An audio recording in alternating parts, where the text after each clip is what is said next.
The reason why not having a joint account has worked is because we don't have secrets. Talking about how wise in men, okay, women go to church and men are not there. You just check when Christianity came to Africa and check when Christianity came to Nigeria, right? What value do you give to family prayer? If you value family prayer, then you will pray. Hello and welcome. This is Safe House with Hetty, and I'm Hetty, your host. Today we're talking about sexual boundaries in marriage. Sexual boundaries in marriage.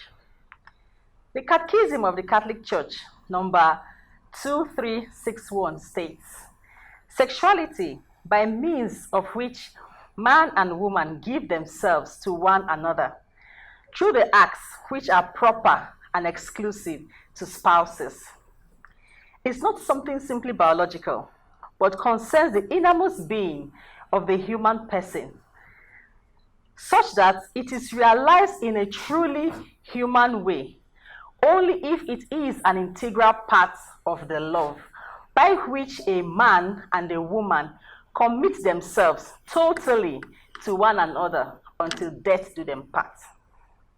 Now, how do we interpret this to Catholic couples? Are there sexual acts that are forbidden even between spouses?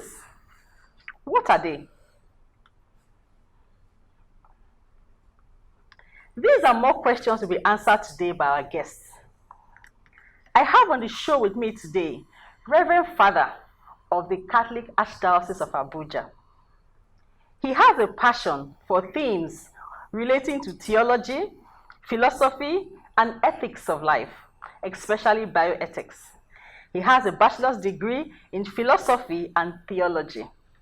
He also has a master's in the theology and spirituality of Joseph Ratzinger, as well as a licentiate in bioethics. He is Reverend Father Obada Joseph Toluwalope. Thank you. Father, you are welcome. Thank you so very much. It's good to be here. Thank you so much for coming, Father. Father, we've been hearing about sexual boundaries in the Catholic Church. In fact, as a marriage counselor in the Catholic Church, we've had issues. Teaching pre-marriage course, we're telling them about sexual ethics in the church, and there are so many things coming up. Now, Father, from the Catechism of the Catholic Church, could you please tell us, do we have sexual boundaries in marriage? Thank you, Mr. Serenita. This is such an interesting topic, and I know it's going to raise a number of dust and probably cool some dust. To answer your question, yes, and not just from the Catechism. I mean, you quoted one yourself, which can be expanded, but also there are biblical foundations for the fact, to buttress the fact that there are sexual boundaries, or there are boundaries relating to sex for a Christian, for a Catholic. And that, of course, also sits through the church's moral teachings and everything. So as I'm sure we would unravel as the program goes on, the simple answer to your question is yes. Wow, so there are sexual boundaries. Yeah. So because I'm married to a man and I'm on the bed with my husband, there are things I shouldn't do, with my husband. There are a number of them, yes. Wonderful. Viewers, it's going to be very interesting today. Now, Father, tell us about it. Okay, so just a little clarification of terms, yeah. So we are talking about sexual boundaries in Catholic marriage. I mean, that's those concepts themselves need to be defined. So to begin with, I would want to pay some attention to the idea of boundaries. That's like the X factor of this topic. You see, the way we view life matters. I want us to see boundaries not as limits, but as protections. Let me give an analogy of like a fence. I mean, you build a house, or you have your office, or whatever, you fence it round. You can view it in two ways. You can say, this is a way of telling people, don't come into my compound, or at least don't trespass. You could also see it as, this is a protection for those in it. Boundaries in this sense, the sexual boundaries that we're going to talk about, is more of a protection for the sacred nature of sex. That's God ordained act called sex. And I'm sure a number of persons will wonder why it's defined as God ordained. Of course it is. We're going to talk more about that. It is God ordained, and even in the moral tradition of the church, in moral theology, especially as it regards sex, we're talking about in biological times now, the erection, penetration, and ejaculation from the part of the man into the woman for couples. So just to be clear what we are talking about. And for couples, sorry, as in for married couples, please. Yeah, thank you for that. For married couples and between man and woman. I think it's important to say that also. Very, very important. Yeah, between man and woman. And that's the first thing. Boundaries is a reference to the protection of the sacred nature, the dignity, the honor that should be properly alluded to sex, and I've defined what sex is. Of course, marriage, we're talking about that coming together of a man and woman, especially since we are talking in the context of the Catholic Church in a sacramental bond, which means the love that man has for the woman, the one that woman has for the man, is that same love that Christ has for his bride, the church.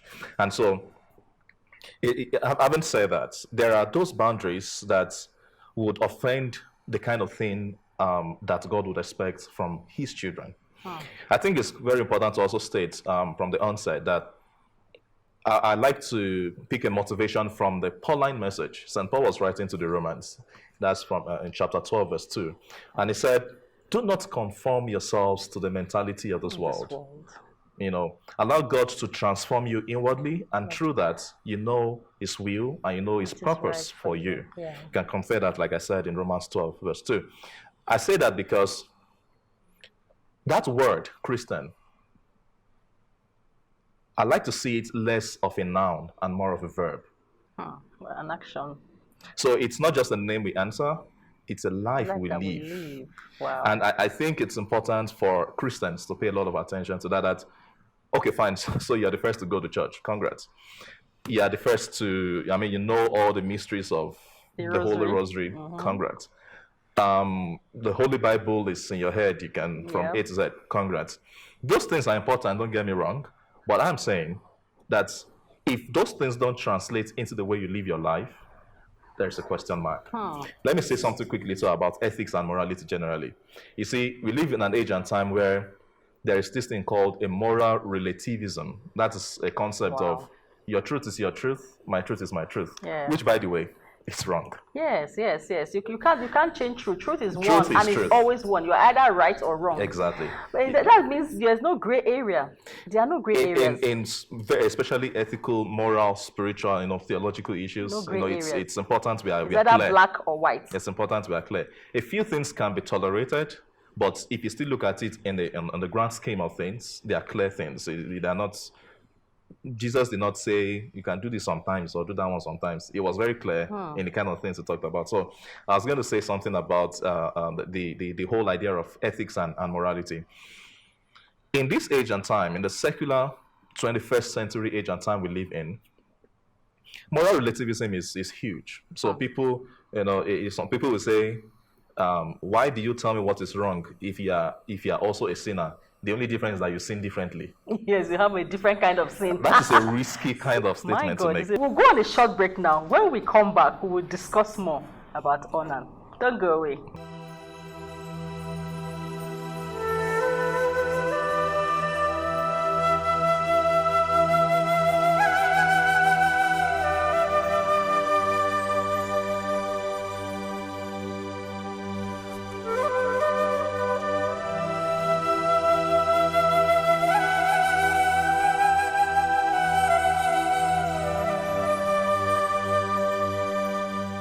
The family is the heartbeat of the world. It is made up of the husband, wife, and children. The society, in turn, is made up of families. Countries are made up of societies, while the world is made up of countries. Little wonder someone has said, if you destroy the family, you destroy the society. The Bible says, if a man finds a wife, he finds a good thing, and the Lord grants him favor. Welcome back. This is Safe House with Hetty, and I'm Hetty, your host. And with me on the show is Father Obada. Joseph. Before we went for the break, we were talking about onanism and contraception. And I'm asking Father now, Father, what if the married couple agree we don't want to have any child from this act? Onan's case was that the woman wanted a child, obviously, and he didn't want to give his brother a child. So people say that's wickedness on the part of Onan. Fine, but you have told us that he didn't get to the end of it, and that was disrupting the whole plan, the whole purpose of having that sex. Now, coming to both of us, I'm married, and my husband is married to me. We want to just enjoy ourselves, but we don't want a child. And he pours the seed out. Okay, so that is actually a very valid question. And I say that because talking about what I was saying before about ends, the end, the purpose, the reason for sex is supposed to be, especially in the Christian Catholic context, it's supposed to be one, procreative.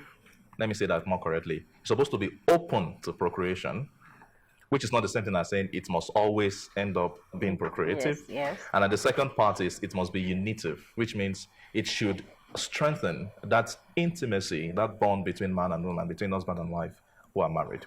So keeping that in mind, why in that sense would contraception be an issue? If it is the case that it's absurd that every sexual encounter should lead to a child. I mean, that would mean a number of persons giving birth to 15 or more. Some people are very fertile, Father.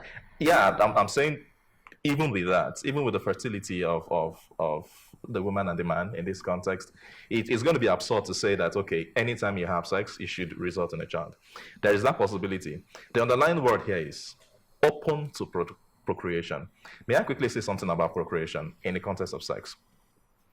That word is important to define terms. That word, procreation, a number of us don't get it correctly. In this Archdiocese of Abuja, we have a place called the Pro Cathedral. Do you know why it's called the Pro Cathedral?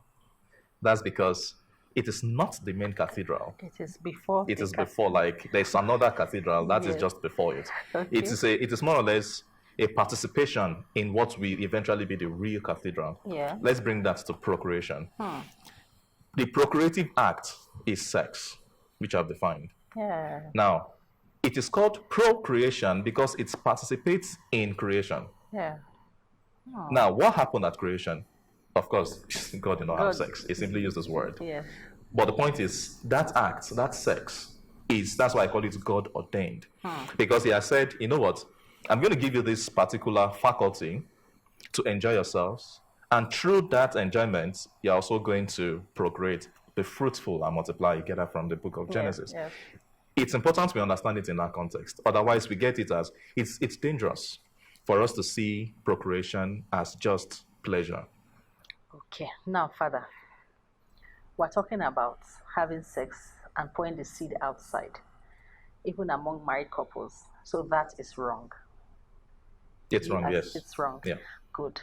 Now, from the teaching of the Catholic Church Catechism, it says that the acts, let me go back to it.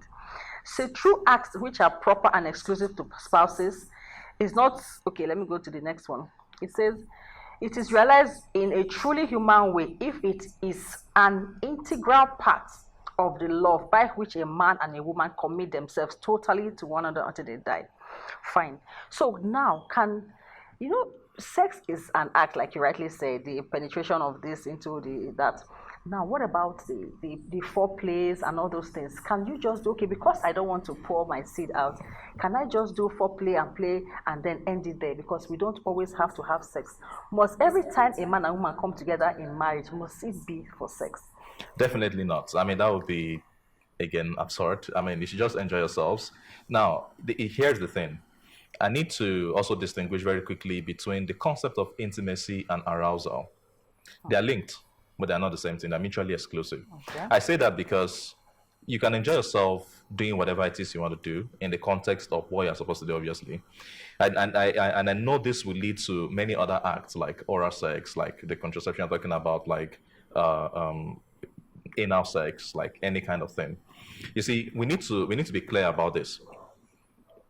Anything what is the purpose of foreplay? To what end? my guess is to just enjoy yourselves, and it stops there. Like you rightly asked, it should not necessarily translate into sex as we know it. That's okay. But where exactly do you draw the line? Let me make it more concrete. If it's oral sex, for instance, the one informally known as the blowjob or giving head, as some people like to say it, to what end is that? And I say that because oral sex, that's what is sex? I've defined it. You now make it oral. To what end? Now, let's be careful here, because you can afford to do what I call oral stimulation. But the sex has to be what I've defined it to be. Okay, from erection, exactly, penetration, and ejaculation. Because medically, there are a few persons who have issues with erection. You know, there are a few persons. I mean, even in the normal biological functionality of women generally, and I know it's swings both ways, but more with women, there's this thing of they need to be fanned into flames. So you need to spend some time. Frigid, yes, they can be list, and they need to do a few things, to get her to a place where she would actually enjoy the sex and all of that. If oral stimulation helps, I would not. And this is not about me, by the way. It's about the church's moral teaching. The church's moral teaching will not immediately frown at it. But let's get more concrete. Where do you draw the line? Between just when you will actually ejaculate, and I know it's different from men as it is for women. Ejaculation is linked to the fertility of a man. It's not exactly the same for women. You understand what I mean? So it is the sperm that fertilizes the egg, not the egg that fertilizes the sperm. That's what I'm saying. So fertility is intrinsically linked to ejaculation. So for men, it's kind of different. For women, it is. So where do you draw the line? And then when you also push it forward, when you push the arguments forward, at what point? It's dangerous also because it's apparently very pleasurable. Otherwise, there won't be this craze about it. But I hope you know there's also that possibility, and this is just a hypothesis, that you might now begin to prefer the oral sex, which, by the way, I have a problem with, and the church's moral teaching also, to the real sex. Okay. Now, Father, coming to moral relativism, right? Are you saying if you don't want to have sex, that is erection, penetration, and ejaculation, stay away from each other? No, I'm saying you can have all the intimacy. It's going to be difficult for me now to be explicit because the couples will know how best to do that. And I'm saying it could even involve anything oral. I'm just saying it should not be, in the sense people define it, oral sex. No, Father, you know that some people cannot start without finishing what they started. Yeah, but I'm saying, why is the finishing not... By the way, another problem with the oral sex is that it's not procreative, in the sense of it's not open to fertility. It's not open to procreation. Okay. So there's a problem with that. But your question is valid, and my answer to that would be this. Why would you want to continue to do something that could eventually, does not fit into the definition of what the sex should be? You can always enjoy yourselves the best way you can as a couple. But if it's going to be sex, I want us to get the difference between the sex and the stimulation. Fine. Okay, let's say it is no more sex then. Okay. They just want to have maybe a couple time, a time intimacy. Intimacy. Yeah. They just want to play with each other. Sure. And let it end there. Okay, but we know, Father, we've also seen people who got pregnant without the actual penetration. My point exactly. Why? Well, that's partly why I'm saying what I'm saying, in the sense that if you see, this is a question of man know thyself. If you are married, you know yourself, at least after a number of years, or even if it's at the beginning. You know for the woman that, okay, depending on what you do or what you don't do, the way you touch her or the way she touches the man or whatever, the kind of how long it takes or how short it takes, which you can't fully control because it's not mathematical. It's a surge of hormones and stuff like that. But to an extent, you are still going to be able to infer that this thing is going to happen at this time. My point is, if you can't be sure that oral stimulation you can't guarantee that it's not going to lead to ejaculation, how about other forms of intimacy that will not necessarily translate into the sex? Don't forget I said at the beginning that some of the things that will be said will not come as same in the 21st century, but we are talking in the context of the Christian Catholic marriage. Yeah. And yes, please do foreplay, enjoy yourself, be intimate. My point is, make sure it does not translate to what is not obtainable. Father says, enjoy yourself, be intimate, do foreplay. Yes, Thank I you said very so. much. Father, now before we go, I want you to tell us, what is marital chastity? Okay, it's very perfect you asked that, because it's more or less an umbrella concept to help explain all of this. Chastity is simply the integration of sex into the dignity of the human being. Let me explain that. So, you can be married and still be unchaste. Unchaste is, I'll make that concrete.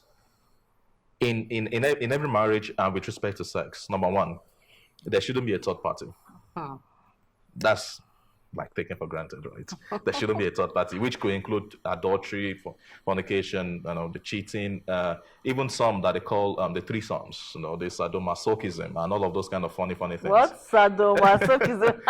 Yeah, sadomasochism is... Father, we have to go. Oh my God, we have to go. Maybe we have to have a part 2 of this. Well, we have to. We have to have a part 2 of this, because marital chastity, we really need to talk about that. Yes, because you can't tell us, such things as foreplay, blowjob, and all that without telling us about moral chastity. You said it in the catechism, the first quote you made. Yeah. It defines moral chastity. Okay, this is where we draw the curtain on today's episode. My guests have been Father Joseph Obada. Viewers, thank you so much for watching. Thank you. I'm sure we're going to have a part 2 of this. Don't go away. Thank you. We'll see you again next week.